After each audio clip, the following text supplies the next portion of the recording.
And now it's time for part 7 of E3 Abridged. It's Nintendo's digital conference. In many ways this year, Nintendo won E3 just by being the only people to really realise that people like me were going to make their executives look like Muppets, no matter what happened. And I mean, we all know that the Wii U's been flagging quite heavily, but seeing Nintendo move so strongly towards furry fanfic was a real surprise.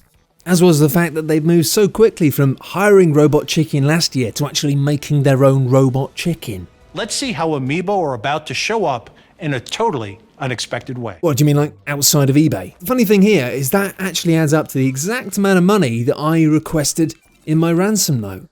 Brown paper bag, 12 o'clock, or you'll find pieces of your princess spread across 8 castles. Bye. And a brand new Zelda game about dressing up, and a director who's inexplicably been voiced over in English by a man who sounds like a really sexy serial killer. And you can beat a level by switching between Link and these 2 dolls. Oh, nothing lucky about that outfit, mate. Everyone involved in this game needs to be rounded up immediately and shot. I'm just joking, it's dinky fun. It's dinky Babby Samus fun. Cheer up, guys. It's a Fire Emblem game about Virginia Woolf. You are my child now. I've got literally no fucking...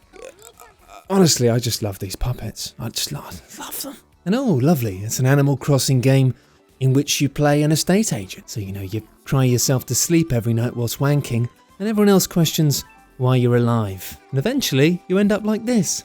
I decided to make some yarn Yoshi just for fun, because I'm not a programmer or an artist, so I wasn't able to make something in the actual game. Yeah, I did a similar thing when I was a surgeon. I couldn't actually do all the scalpel stuff, so I just made fuzzy toys of hearts and lungs.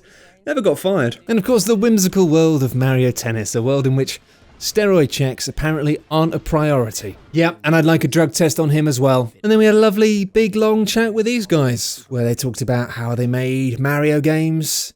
And they basically, the general gist is, we've been making Mario games for about 30 years, so if you want some more, why don't you fucking make some?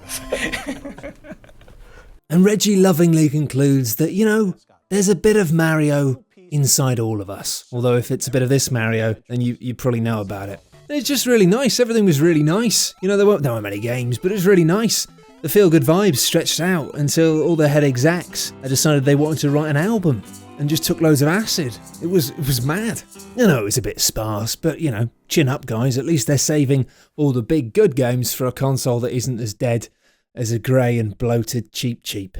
Of course, that didn't stop a huge chunk of the internet getting furious at Nintendo for not announcing enough big new games, but that's just not how Nintendo work anymore. They've given up on the whole E3 system of spaffing all your news at one point in the year. They do regular things, talking directly to fans on a regular basis. It's a different system. It's a better system. And if you could all stop shouting at the internet for a few minutes, you might have bloody noticed that. So let's all just try and chill out a little bit and remember that as long as the company is being controlled by these guys, things are probably gonna be just fine. And that's it for part 7 of E3 Abridged. Join me soon for Square Enix.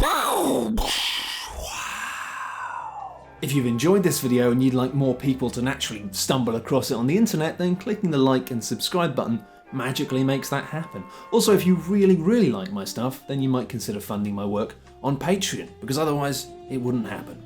Thanks very much. Bye!